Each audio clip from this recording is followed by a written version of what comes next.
وبتبتدي حكايتنا مع كتكوتتنا رو، بنت شقية وأقوى مهارة عندها لعبة القطة الخفية. شغلانتها بقى تسرق صور المشاهير وتباعها بالملايين، وعلشان كده بنشوفها متنكرة في زي ويتر، وبتصور بطلنا الملياردير المشهور جان، شاب هادي بارد بس ايه في الجمال، يقول للقمر قوم وانا اقعد مكانك. المهم ان بنوتتنا من شقاوتها بتدخل المكان بكل قوتها، ومش بيبقى فارق معاها اي حد لانها ذكية، بتقدر تنفذ خطتها بطريقة جهنمية.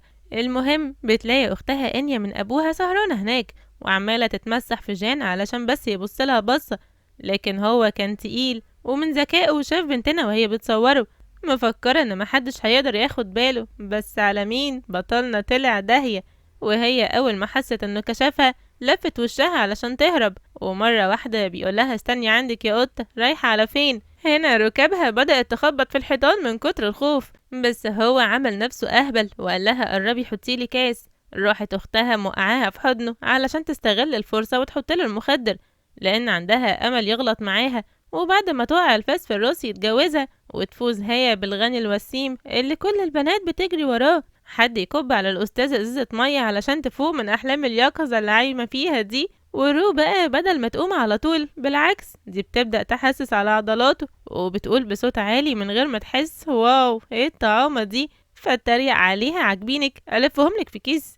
هنا بس فاقت لنفسها ولسه هتهرب من قدامه، راحوا الرجالة ماسكينها، وهو قام واخد منها الكاميرا وسألها بصوت خشن اعترفي مين اللي طلب منك تعملي كده. بس هي قبل ما ترد عليه كان مفعول المخدر بدأ يشتغل، وهو على طول قال لهم خدوا البطة دي واحبسوها لحد ما استجوبها أنا بنفسي. فالشباب ما شاء الله عليهم أخدوها وحدفوها في المخزن، أما هو فساب المكان وجري على الأوضة قبل ما يتعب أكتر من كده. بعدها بنشوف بطلتنا الحبوبة بتقدر تهرب من المكان ومعرفتش تخرج من الباب الرئيسي بسبب الحراس، فلفت وشها ونزلت تاني للفندق ودخلت تستخبى في أول أوضة قابلتها. ولما دخلت لقت شاب ملامحه مش باينة، وأول ما هو حس بوجودها شدها وحضنها، ومن كلامه فهمت إنه واخد مخدر فحبت تساعده أم قلب حنين وقضت معاه طول الليل. ولما طلع الصبح طلعت مبلغ محترم وسابتهوله كلها كرم وأخلاق، لكن كرم طلع من الحمام، وهنا حصلت المفاجأة لما شافوا بعض وأنا كمان اتفاجأت زيهم. فهو استغل الفرصة علشان يعرف منها هي كانت بتصوره ليه، مفكرها هتعترف له من أول قلم، ما يعرفش إنها شخصية صعبة المنال ومش هيعرف ياخد منها لا حق ولا باطل. وقدرت فعلا تاكل بعقله حلاوة، وقالت له وانا صورتك لاني معجبة بيك وبحبك من زمان يا لوز مقشر انت، وسابته في حجة انها هتدخل الحمام، وبسرعة خرجت من الفندق، واول حاجة عملتها قلعت لبسها ورمت الباروكة، وبعد كده اتصلت على نينج اللي هيشتري منها الصور. وبعد ما بعتت له الصور قالت له في عندي مفاجأة كبيرة، المليونير المشهور صحته بعافية شوية، دي كارثة. فالراجل فرح جدا وقال لها بس الصور دي هتعمل بروجندا وهتكسر الدنيا، ودفع لها مبلغ محترم محترم يعني. اما جان فكان قاعد مش طايق نفسه لانه مش عارف يوصل لبنت العفاريت دي، بس كل ده في حتة وليلة امبارح في حتة تانية خالص، عمالة تروح وتيجي وتخبط في قلبه زي الكورة، وهو بيفتكر ان ريحتها زي ريحة حبيبته من ايام الحضانة، حب من KG1 يعني، ما تفهموش فاكرها ازاي. وقال لنفسه معقول هي سوسو؟ لا مش ممكن. في اللحظة دي المساعد بيقوله انها سربت الصور وباعتها لأكتر من مصور، وكمان قالوا انك لا مؤاخذة يعني شوية.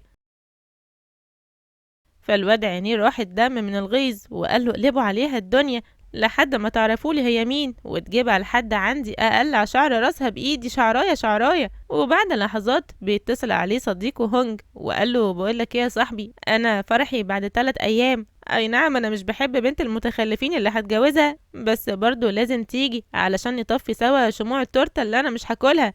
فابننا ما كانش عاوز يروح، لكن لما صديق عمره اصر عليه اضطر انه يوافق. وبعد ما قفل معاه المكالمة بيرجع للماضي وبيفتكر أمه وهي بتموت على إيد المجرم اللي كان خاطفها. يومها هو كان لسه نون وهرب من المكان وفضل قاعد في الشارع، وفضل يا حرام قاعد في الشارع خايف وحزين من برد الليل القاسي. ومن حسن حظه ظهرت له طفلة كتكوتة كيوتة وساعدته، ومن يومها وهو بيدور على البنت دي لحد النهاردة بس مش لاقيها، كأنها متولدتش أصلا. فالمساعد قلب عليها الدنيا ملهاش أثر، لأن هي وأمها سابوا المكان اللي كانوا قاعدين فيه. تعالوا بقى نرجع لرو، هي بتكلم نينج وقال لها لازم تروحي فرح عيلة تشين اللي هيتعمل بعد يومين، عشان بيقولوا ان العريس والعروسة متجوزين غصب عنهم وعاوزين يولعوا في بعض بجاز مش نظيف، ولو قدرتي بقى تجيبيلي صور الفرح هدفعلك مبلغ خطير ما يخطرش على بالك. فالبنت الشقية قالت له ماشي هفكر. وبعد ما قفلت معاه بتسأل نفسها طب وانا هدخل الفرح ده ازاي؟ ومرات ابوها بتقول لها انت لازم تروحي الفرح ده، يمكن تطلعيلك بعريس متريش ونخلص منك بقى.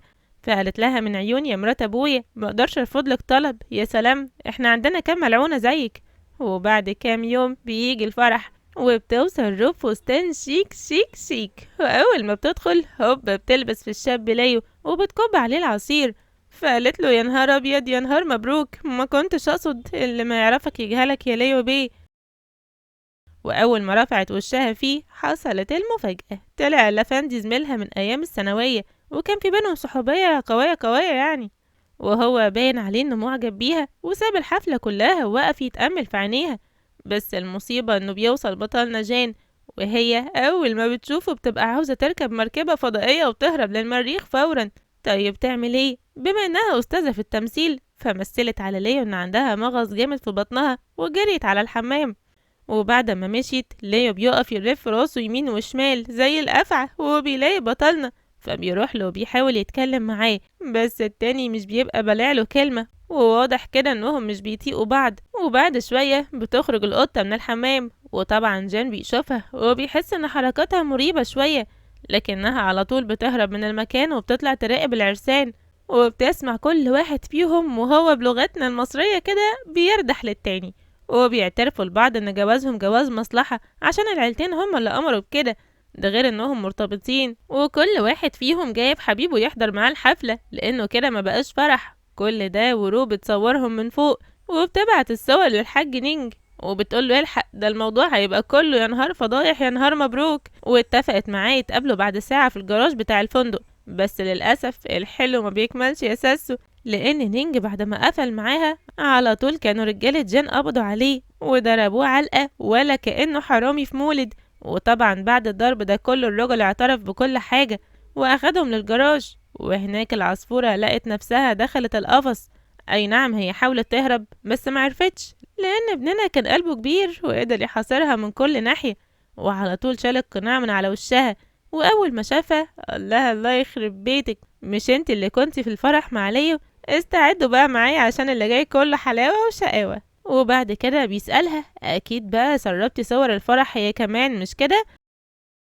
قالت له لا لا يا حبي مش كده، انا جيت لما عرفت انك موجود فقلت اهي فرصة اقابلك ونود الود والحبل اللي ما بينا يمد. بس هو برضو كان شايفها انسانة مش سهلة، انسانة لعوبة، وسألها انت اهلك منين يا بنت؟ فنزلت على الارض وفضلت تمثل وتعيط وتقوله انا يتيمة مقطوعة من شجرة وحيدة في الدنيا، ماليش ولا حبيب ولا قريب ولا غريب. وفضلت تسمعه استديهاية مفكرة المسلسل دخل عليه، ما تعرفش انه من متابعين ساس ستوري وعارف الملخصات والمسلسلات كويس قوي. بس رغم كل ده حاول يقرب منها ويديها بوسة دافية، شكله كده ماشي بمبدأ شوق ولا تدوق، بس هي بسرعة اترمت في حضنه. وهو لما شم ريحتها مرة تانية افتكر حبيبته. وبعد كده قال لهم هاتوهالي على العربية يا رجالة نعمل معاها الصح. وقال لها بقولك ايه يا شاطرة، ايه رأيك تشتغلي معايا وهدفعلك بالدولار؟ عقبالك كده يا مشاهد لما تقبض بالدولار زيها. وهي طبعا اول ما سمعت كلمة دولار عينيها طالع منها نار وشرار، وقالت له يا سلام ده احنا تحت امر السكر، امرني امري عسلية. فقال لها عاوزك تقربي من ليو وتوقعيه في حبك عشان اعرف اخباره اول باول. فهي سكتت شوية وقالت له الافندي ما بيفهمش، انت فهمتني غلط حضرتك، انا واحدة اخري اصور صورة افبرك فيديو وبس، لكن حب ومرقعة ما تلاقينيش. بس هو لما ضغط عليها اضطرت توافق عشان تعالج امها المريضة اللي في المستشفى. وبعد ما انتهى الديل اللي ما بينهم بيسيبها وبيمشي، لكن للأسف بيوصل ليو وبيشوفها نازلة من العربية وهي لسه هتلف وشها وتتدرى منه. راح هو نادى عليها وقال لها هو انتي تعرفي جن؟ قالت له لا انت فهمتني غلط، ده هو كان تايه هنا بعد ما لعب صلح مع اصحابه وانا دليته على الطريق، روح انت بس واتغطى كويس قبل ما تنام عشان بقيت بتشوف حاجات مش صح خالص. وفي اليوم اللي بعده بتروح لأمها في المستشفى وبتقولها اطمني يا سكر هانم، خلاص العملية هعملها لك الأسبوع اللي جاي. فالبركة كان باين عليها إنها طيوبة قوي، وأهم حاجة في حياتها هي بنتها. وسألتها طب جبتي الفلوس منين؟ قالت لها ما تشغليش بالك، وغلوشت عليها بالكلام وخلاص على كده. في نفس اللحظة دي بيتصل عليها جان وبيقول لها هبعتلك الواتس بتاعي دلوقتي على رقمك، اقبليه علشان تتابعي معايا. وتاني يوم بتروح تقابله، وهناك بيديها تقرير فيه معلومات كاملة عن رجل أعمال اسمه تشانج، وجهاز تصنت تزرعه في هدومه عشان الشخص ده هو سر مفتاح ليه. وكانت لسه هتقوم تمشي، فجأة لقت نفسها وقعت في حضنه ورزعته حتة بوسة، كل ده من غير ما تقصد والله. البنت دي فعلا كان غرضها شريف، اما هو فقلبه اتكسر على الارض زي الازاز، ومشاعره اتبعترت زي حبات اللولي يا لولي. وقال لها من غير ما يبص في عينيها روحي نفذي اللي طلبته منك. بس قلبه كان بيقوله سيبها يا مفتري، هي قاعده معانا مطريه الجو علينا شويه. وفعلا اول ما بيبدأ اليوم الجديد بتروح السمكه الملعب الجولف، وبتخبط في تشانج وبترمي في جيبه جهاز التصنت، وبعتت لبطلنا وحش الوحوش وقالت له وانا كده نفذت جزء كبير من الخطة، فين بقى اتعابي؟ راح مطلع لها الشيك ومديهولها. وبعد شوية سألته انت اهلك منين يا ضنايا؟ في نفس اللحظة دي بيسمعوا صوت ليو بره، فخرجت بسرعة من المطعم وحاولت تلهيه في الكلام قبل ما يدخل عليهم القاعة ويبوظ كل مخططهم. والخلبوس ما صدق وعزمها على العشاء تاني. ولما رجعت تاني لجاك لقت عينيه حمرا زي الدم، مقدرش يتحمل يشوفها واقفة، مجرد بس واقفة مع راجل غريب. وخبط السؤال في وشها مرة واحدة، هو انتي تبقي البنت الغير الشرعية لعيلة شو؟ فقالت له ايوه، انت عرفت منين؟ بس هو انبسط نوعا ما وقال لها خلاص، عدو عدوي يبقى صديقي، ومن النهاردة بقينا صحاب وشغلنا واحد. وفجأة بيجيلها تليفون من المستشفى وبيقولوا لها الحقي يا برنسيسة هانم، امك حاولت تخلص على نفسها منكم لله انتوا الاتنين. فالبنت جريت على هناك وفضلت تعيط وما تعيط، وانا معاهم بعيط لحد ما خلصنا كل المناديل اللي معايا. وسألتها ليه يا امي عاوزة تموتيني وتسيبيني في الدنيا لوحدي؟ قالت لها عشان ما بقاش حمل عليكي يا بنتي. فدخلت مرات ابوها، الست دي حرفيا قلبها حجر، شايفة قدامها الولية بتموت وبكل جبروت نزلت فيها شتيمة وتهزيق، وكمان ضربتها حتة قلم نار، وبتقول لها اوعي تنسي انك خنتيني مع جوزي وبنتك دي جايباها من الحرام. فقالت لها خلاص كانت حش لسانك، انا اتجوزته قبلك بس هو اللي طلع حقير شبهك. وبتقول له روح لو ما لينتيش دماغك واتجوزت السيد شين هقتلك، وسابتهم ومشيت. بعدها البطلة بتروح تقعد في مكان هادي تشم شوية هوا، وكانت الهموم بتقع منها زي حبات المطر. بعد ثواني بيوصل البطل العسل عسولة وبياخد ملفها من المساعد اللي بيقوله ان دي كل المعلومات عنها يا سيدي، شكلها كده طالع من فيلم تاريخي. المهم انه لما شاف السي في لقى المعلومات اللي فيه بتقول انها مش حبيبته القديمة. بعدين قعد جنبها وبحبة حنية قال لها ما تيجي اسقيكي حاجة اصفرة ونعيش الرذيلة مع بعض شوية. فهي ضحكت وقالت له ممكن تساعدني اخلص على كل عيلتي؟ فبيسألها ليه بس يا ساتر يا رب؟ قالت له عشان ابويا زمان اتجوز امي وبعد ما ضحك عليها سابها وراح اتجوز بنت الحسب والنسب علشان يكبر ويبقى ليه اسمه في المجتمع، ودلوقتي عاوز يعيد نفس الكرة معايا مرة تانية ويجوزني الراجل عجوز كركوب. فقال لها مش خايفة احسن ابيعك واروح اقول لهم؟ فقالت له لا يا عم النينجا مش خايفة، عشان واضح من عيونك انك طيب شبه الملايكة على رأي حمائي، اما تشوفها وردية تحلم تقطفها. وهي كانت عمالة تتكلم، اما الواد الوسيم كان سرحان في عيونها وبيسأل نفسه معقول مش هي؟ طب ازاي؟ قلبه عارفها وبيقوله انها حبيبتك، بس المعلومات اللي معاه بتقول غير كده. وعشان يتأكد قال لها انا اتخطفت مع امي زمان وفي بنت طيبة انقذتني، وهو بيقول لها كده كان بيبص في عيونها نفسه تقوله ان دي تبقى انا، بس للأسف قالت له طب فين هي البنوتة دي؟ دلوقتي انا عن نفسي اتشليت منها. فالواد اتعصب وحواجبه دخلت في بعضها وقال لنفسه خلاص يا ابني طلعت مش هي تهد بقى. وفي النهاية بيتفقوا وبيفضلوا على العهد والوعد سوا، يشتغلوا بضمير ويخلصوا على أعدائهم واحد واحد وكله بالدور. في الوقت ده بيتصل عليها بسلامته الحقير ليو وبيقول لها انتي مش بتيجي ليه؟ مش تبقي تيجي، انا موجود هناك عامل حفلة يوم السبت الساعة 8 هستناكي. وبعد ما قفلت معاه استاذ بطوط بيقول لها يا ريت بقى تروحي، وهناك بتلاقي اختها موجودة وبتقرب عليها وبتجرحها بكلامها قدام الناس وبتقول لها انت ايه اللي جابك هنا؟ المكان ده للعائلات الفخمة والناس الراقيين، مفكرة انها هتشرشح لها، بس بنتنا كانت شطورة في التمثيل مهولة، ومثلت انها كسرت بخاطرها. ولسه هتمشي لقت ليو بيقول لها استني، انتي هنا فوق الجميع وهي اللي هتمشي. ونده على الحارس بتاعه وقال له خد الجارية دي ارميها بره للذئاب. وفعلا اتطردت انيا طردة الكلاب. وبدأ على طول ينفذ خطته، وطلب منها تروح الحمام تظبط مكياجها عشان وشها ينور ويشوف ضحكتها. طب وايه دخل المكياج بالنور؟ مش فاهمة. المهم بنفهم انه بعتها علشان يحط لها حباية في الكاس، وهي كانت عارفة، بس غريبة انها شربته برضه. واخدها للأوضة علشان يوريها حاجة من ذكرياتهم لسه محتفظ بيها. وكانت الذكريات دي صورة ليهم هما الاتنين مع بعض من ايام الثانوي. وعلى طول قال لها فاكرة اليوم ده؟ من وقتها وانا واقع في حبك. وقبل ما هي ترد عليه لقت نفسها بدأت تدوخ واغمى عليها في حضنه. يا دي الدهية، يا دي المصيبة. وبسلامته بدأ يقرب منها وخلاص هيعتدي عليها، لكن من حسن حظها مساعده بيوقفه وبيقوله الحقني يا نينجا بيه. ليمو حاولت تهرب، فقال للحارس تقف هنا مرزوع زرع بصل، ما تتحركش لحد ما ارجع، مفهوم؟ وبعد ما الواد الملعون خرج من الأوضة هي بتفتح عينيها وطلع ان كل ده كان تمثيل. طب ازاي؟ والمخدر؟ دخلت على طول الحمام ورجعته قبل ما مفعوله يشتغل. واول حاجة بتعملها بتكلم جان وبتقوله انت سامعني كويس؟ قال لها سامعك، وطي صوتك الله يحرقك، هتودينا في داهية. يعني هو كان موجود معاها خطوة بخطوة. وعلى طول نزلت لمكتب ليو السري وبدأت تقلب في أوراقه علشان توصل لأي معلومة تثبت عليه جرايمه البشعة. وفضلت تدور وتقلب لحد ما أخيرا لقت ورقة مهمة بتثبت إنه بيتاجر في الأعضاء. ومش كده وبس، ده بيبيع البنات، يعني شغال سيكو سيكو ولا مؤاخذة. وطبعا صورت الأوراق دي وحطتها مكانها بالظبط علشان محدش يشك فيها. ولسه بترجع الكتاب مكانه، أوبس، وقع منها على الأرض وعمل صوت، فجريت واستخبت تحت السلم.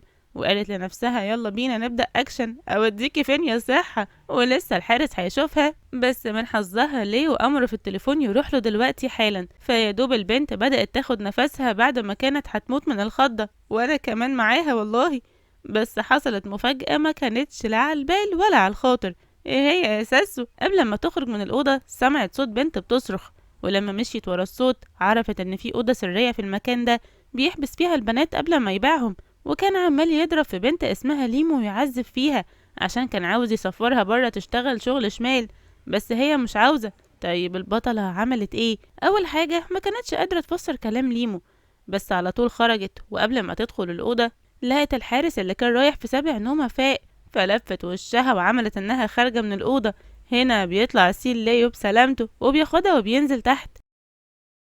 وكانت المفاجأة التانية ان جان وصل الحفلة، فليو ما كانش سهل، حب يغيظه واخد البنت في حضنه وقعد يلعب معاها جولف قدامه. فالبطل حس بالغيرة ونزع الكوباية جامد على الترابيزة، فهي فهمت وبسرعة جريت للحمام.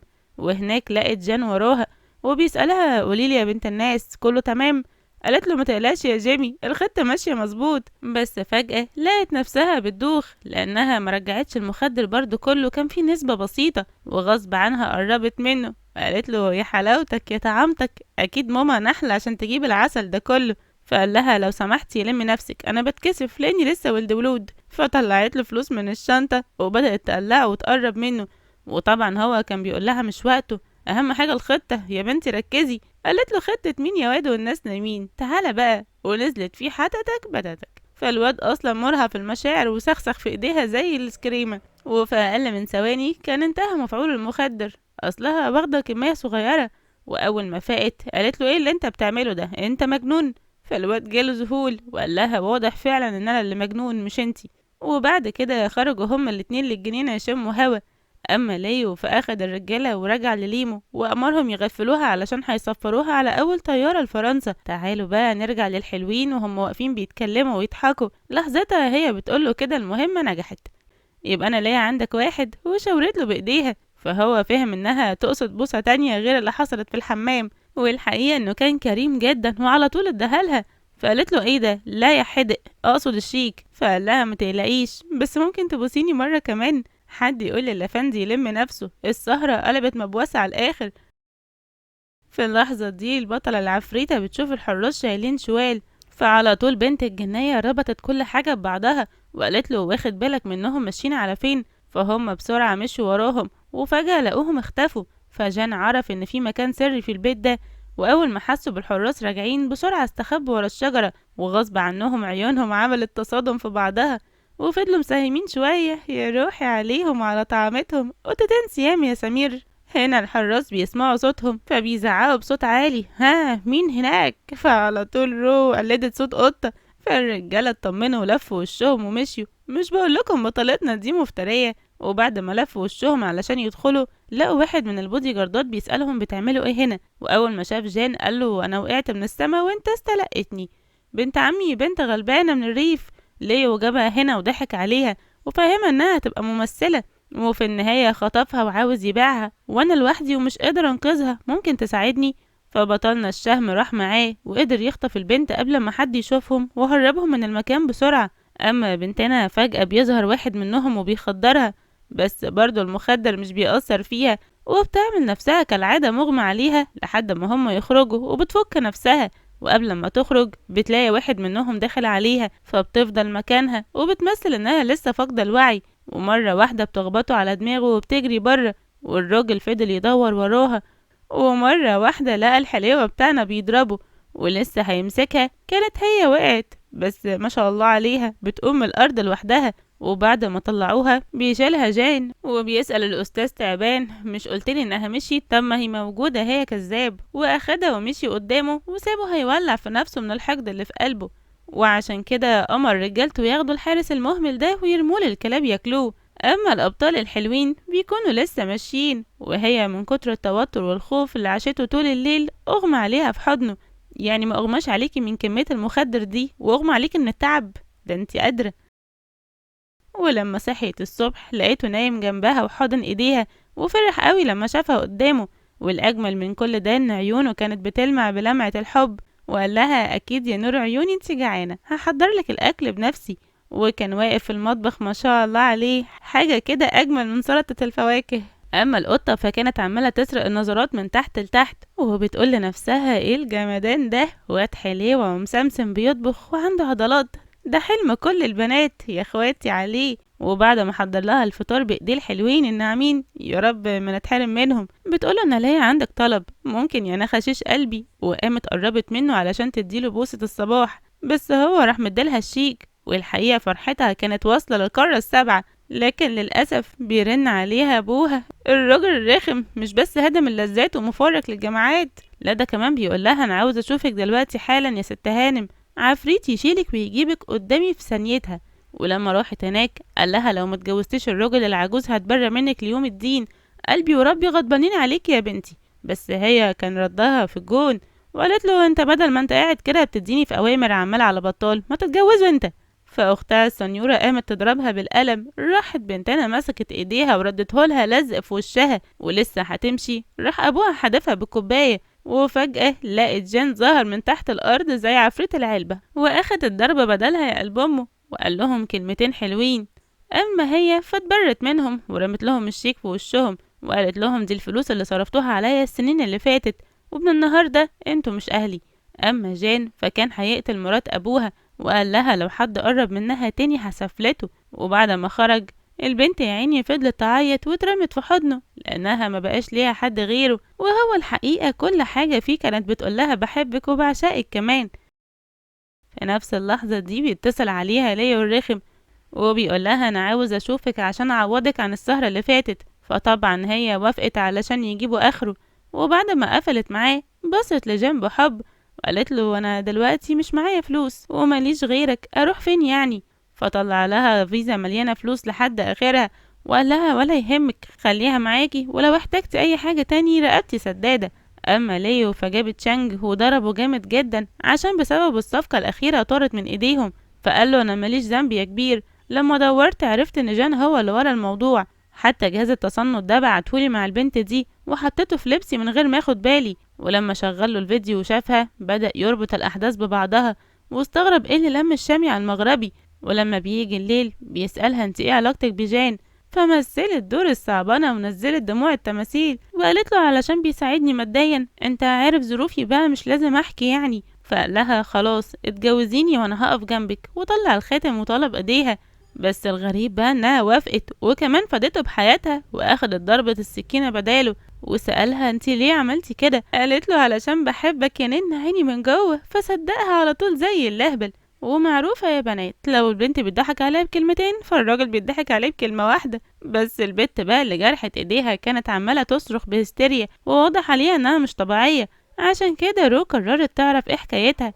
وتاني يوم بتلاقي جان متضايق زعلان من نفسي علشان بعرضك للخطر. في اللحظة دي بتجيلهم ليمو وبتشكر البطل علشان انقذها، وبتسأل رو الجرح اللي في ايديكي ده سببه ايه. فهو طبعا ما كانش واخد باله غير لما هي لفتت نظره، وعلى طول جاب الأدوية وبدأ يعالجها. فهي قالت له أنا لازم أعرف كل حاجة عن البنت دي، أكيد وراها لغز كبير. فليمو قالت لها أنا هاجي معاكي. وطبعا قبل ما تمشي جان بصلها بمنتهى الحب والعشق اللي في الدنيا دي كلها، وقال لها خلي بالك من نفسك لو سمحتي. لقوا البنت محبوسة في مصحة نفسية، وليو هو اللي حاجزها، والمفروض انه خطفها علشان بيبيعها. ومن كتر التعذيب البنت اتجننت. بس رو قبل ما تخرج حطت جهاز تصنت في الأوضة. وآخر اليوم بتروح تسهر مع خطيبها ليو في البار، وهناك بيكون هو عايش الدور على الآخر وبيتفشخر جامد جدا. خلاص الاتنين بقوا مخاطيب. بس فجأة لقت البطل المنتقم بيفتح الباب وبصلها بمعنى يعني حصليني من فضلك. فهي راحت وراه، وهناك لقيته متحول لزومبي وهجم عليها وقرب منها بمنتهى الحب. فقالت له ايه ده انت مجنون؟ قال لها ايوه مجنون بيكي، انا اللي حمار وغبي علشان بعتك بايدي ليه. بس هي سابته وروحت البيت. اما جان لما بيرجع بيكون سكران طينة، وفضل يشرب ويسكر عشان ينسى بعدها عنه. وقتها اختها خلت الخدامة ادت له برشامة صداع، بس الحقيقة ان دي كانت مخدر. ووصلت انيا وبدأت تتحمرش بيه، وفجأة دخلوا الصحفيين وفضحتهم نزلت على قناة 7. وطبعا اهله واهلها عملوا قعدة عرب وفضلوا يحملوه المسؤولية كلها. فهو وافق يتجوزها زي ما طلبوا منه، بس من جواه كان ناويلهم على نية مطينة بطين. ويوم الخطوبة بتوصل رو علشان تباركله. فالواد اتجنن اكتر وقال لها هو انتي مش زعلانه ليه، وحاوتها بدراعاته وعلمها الادب بصراحه. بس اكتر واحده اتربت كانت انيا، لان هنا وصلت الشرطه وقبضوا على ابوها والفرح قلب ميتم. اصل بطلنا مش سهل. وبعد ما خلصت الحفله قال لحبيبته كل حاجه، وطبعا هي سامحته. فقال لها ايه رايك تيجي بكره نرجع الحنين والحب القديم؟ فقالت له يا سلام احنا عندنا كام جن يعني من عيوني.